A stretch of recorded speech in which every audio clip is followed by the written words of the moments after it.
આપ સૌ મિત્રોને સૌ પ્રથમ જય શ્રી રામ। મિત્રો આજના આ વિડીયોમાં આપણે જાણીશું પ્લે સ્ટોર એપને ડિલીટ કઈ રીતના કરવી।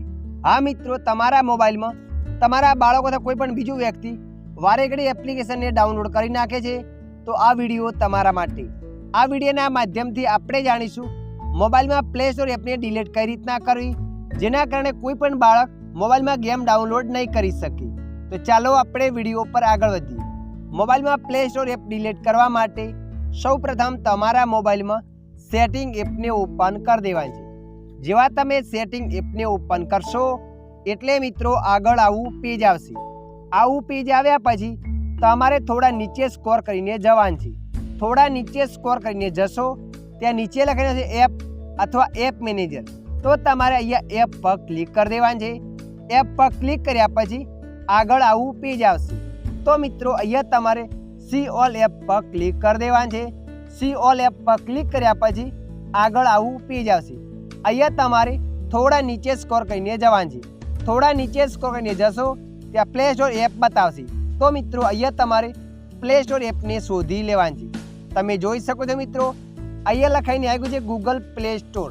તો તમારા મોબાઈલમાં આ એપને ઓપન કરી દેવાની છે। જેવા તમે એપને ઓપન કરશો એટલે મિત્રો આગળ આવું પેજ આવશે।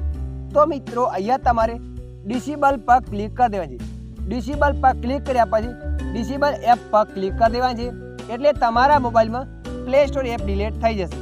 તમે જોઈ શકો છો અત્યારે મારા મોબાઈલમાં પ્લે સ્ટોર એપ ડિલીટ થઈ ગઈ છે। જુઓ મિત્રો, જ્યારે પણ તમારે પ્લે સ્ટોર એપની જરૂર પડે ત્યારે તમારે સેટિંગમાં જઈને જે તમે ડિસેબલ એપને કર્યું હતું એને અનેબલ કરી દેવાની છે। એનેબલ કરવા માટે એપ પર જવાનું છે। એપ પર ગયા પછી સી ઓલ એપ પર જવાનું છે અને અહીંયા તમારે પ્લે સ્ટોર એપને શોધી લેવાની છે। આપણે અહીંયા પ્લે સ્ટોર એપને શોધી લઈએ છીએ। અહીંયા પ્લે સ્ટોર એપને શોધી લીધું, ત્યારબાદ એને ઓપન કરવાનું છે। ઓપન કર્યા પછી એનેબલ પર ક્લિક કરવાનું છે, એટલે તમારા મોબાઈલમાં પ્લે સ્ટોર એપ વાપસ પણ આવી જશે। તમે જોઈ શકો છો અહીંયા પાછું આવી ગયું છે।